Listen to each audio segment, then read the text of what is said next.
नमस्कार, exam booklet पर आपका स्वागत है। और यूपी पुलिस हिंदी के मॉक टेस्ट 11 में हमारा पहला क्वेश्चन है, निम्न में से विकारी शब्द कौन से हैं। तो विकारी शब्द की बात की गई है, तो ऑप्शन नंबर बी तत्सम, तद्भव, देशज और विदेशज शब्द हमारे विकारी शब्द होते हैं। यहाँ की ऑप्शन नंबर बी यहाँ हमारा राइट आंसर रहेगा, जो कि तत्सम, तद्भव और देशज और विदेशज जो कि हमारे विकारी शब्द होते हैं।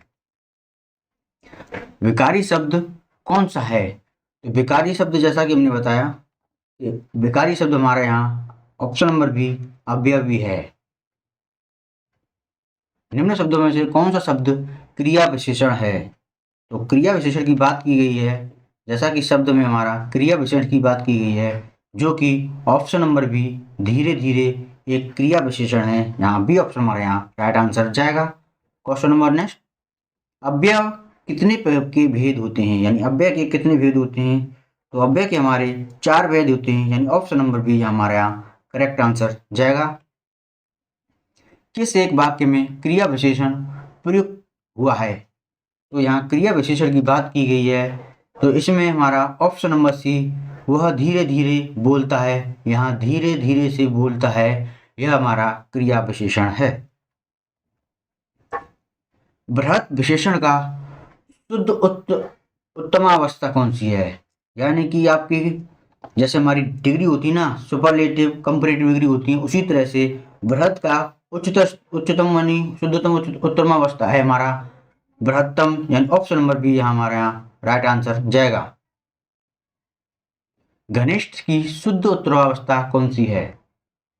तो ऑप्शन नंबर बी घनिष्ठर यहाँ हमारा राइट आंसर है। फ्रेंड्स, आपको बता दें, हमने यूपी पुलिस परीक्षा के लिए बहुत ही इंपॉर्टेंट मॉक टेस्ट रखे हैं, जो कि हमने पॉलिटी की चैप्टर वाइज सभी क्वेश्चन कराए हैं, चैप्टर वाइज कराए हैं, हिस्ट्री के भी कराए हैं और जियोग्राफी के भी कराते हैं और हिंदी के भी। अगर आप हमारे चैनल पर पहली बार हैं तो चैनल को सब्सक्राइब जरूर करें और बेल आइकन जरूर प्रेस करें, जिससे कि आने वाली वीडियो आपको मिलती रहें। और सेशन को अगर आपने लाइक नहीं किया है तो लाइक कर अपने फ्रेंडों में भी शेयर करें। तो हमारा अगला क्वेश्चन है, संबंध कारक का चिन्ह क्या है? तो ऐसे शब्द जिनमें आपको रा री रे शब्द दिख जाएं, वहां हमारा संबंध कारक होता है, जो कि ऑप्शन नंबर ए हमारा करेक्ट आंसर है। निम्न में विकारी शब्द कौन सा है? विकारी शब्द की बात की जाए तो यहाँ हमारा ऑप्शन नंबर सी लड़का एक विकारी शब्द है, जो कि करेक्ट आंसर है। सभा में 20 लोग थे, इसमें विशेषण का कौन सा भेद है? यहाँ 20 का बात की गई है, 20 यानी कंफर्म नहीं 20, तो यह एक हमारा अनिश्चित संख्यावाचक, यानी ऑप्शन नंबर सी हमारे यहाँ राइट आंसर जाएगा। जो क्रिया अभी हो रही है उसको क्या कहते हैं?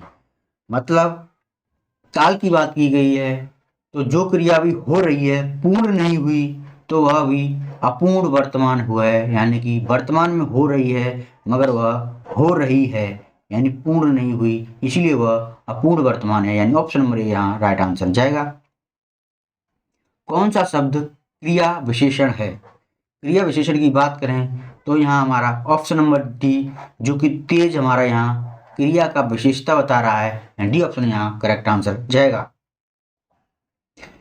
देश को हानि जयचंदों से होती है, जयचंदों की बात की गई है, जयचंदों से होती है, तो यह एक डायरेक्ट पूरा जातिवाचक बता दिया गया है, यानी ऑप्शन नंबर डी यहाँ हमारा राइट आंसर जाएगा। गरीबों को वस्त्र दो वाक्य में कौन सा कारक है? गरीबों को वस्त्र दो, तो यह हमारा ऑप्शन नंबर सी कर्म कारक है। तुम्हें क्या चाहिए में हमारा सर्वनाम का भेद कौन सा है? तो तुम्हें क्या चाहिए, तो यह क्या शब्द दिख रहा है आपको? तो यह हमारा प्रश्नवाचक सर्वनाम है, यानी ऑप्शन नंबर ए हमारा यहाँ राइट आंसर जाएगा। क्वेश्चन नंबर नेक्स्ट की बात करें तो मीरा ने आधा लीटर दूध पी लिया, तो यहाँ हमारा कौन सा विशेषण है?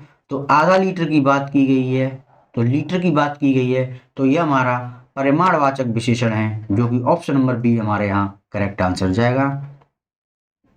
नल बूंद बूंद टपक रहा है, तो यहाँ हमारा कौन सा वाक्य है? यहाँ बूंद बूंद करके टपक रहा है, तो जो कि हमारा क्रिया विशेषण है, यानी कार्य हो रहा है, बूंद बूंद करके कार्य हो रहा है, जो कि ऑप्शन नंबर बी यहाँ राइट आंसर जाएगा। सुमित सो रहा है, तो यह वाक्य का कौन सा भेद है?